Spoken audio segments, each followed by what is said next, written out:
Now, is religion enough to save someone suffering from a severe mental illness? It's a long and tedious debate, one which often ends up in a heated argument. Now, I was part of this predicament several years ago during my own bout with depression and anxiety. My home environment was stressful and unpredictable and only added fuel to fire. Now, depression is like drowning in a sea of black waves. It's a whirlwind that keeps eating away at you until it's too much to handle. And it's even worse when you're a Muslim woman.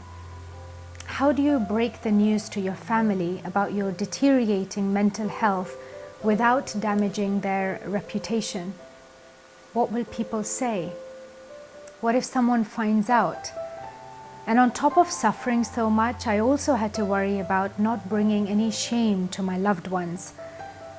I confided in a family member, hoping they'd understand and steer me into the direction of therapy. But as expected, I was met with a series of emotions ranging from anything between confusion to outright denial. So in the end, it was settled that this was simply a lack of faith in Islam. Now, I was so young and unable to comprehend what was happening to me, so I took the advice and I turned to God. I was already very devoted to my religion, but nonetheless, I prayed more and I prayed hard. And after a few months of serious religious devotion, there were still no signs of me feeling better. I was actually very angry because of how guilty I felt for not feeling happier after strengthening my iman. And this went on for a good few months until one day I came across an advert on the notice board of my college.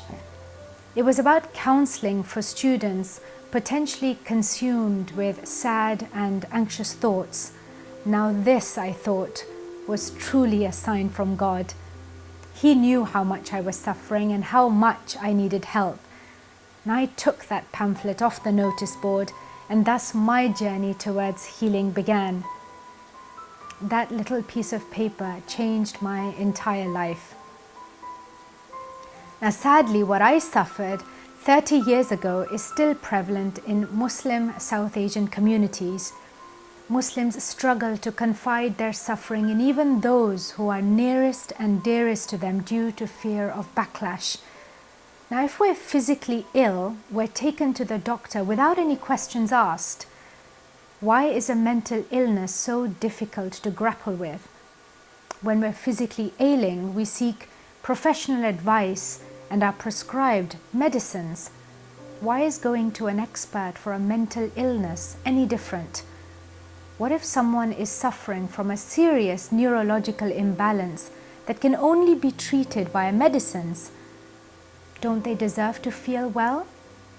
Would we be considering them as crazy or a nutter if they wanted to treat a leg injury? Hopefully, the answer is no. The lack of compassion surrounding mental health stems from a dangerous blend of religious misunderstanding and skewed cultural values. There are many verses in the Quran that talk about tests that humans have to endure during their time on earth. This is often interpreted as bearing any and all situations with patience and grace. However, what communities often fail to remember is that God helps those who help themselves. Allah has bestowed His people with the greatest blessing and gift, free will. We have the right to make choices about our lives, who we are, what we do. Now, if religion alone were the answer to every problem on earth, surely this world would be a much more peaceful place to live in. My community also forgets that depression can decrease enthusiasm for everything, including prayer. Some days are so bad, just getting out of bed is a huge ordeal. And in such a scenario, where does one bring the zest for prayer from?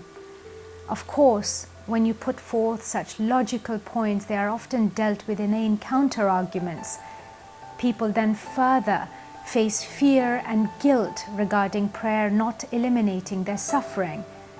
That in return creates more suffering, and it transforms into a never-ending spiral of depression and misery.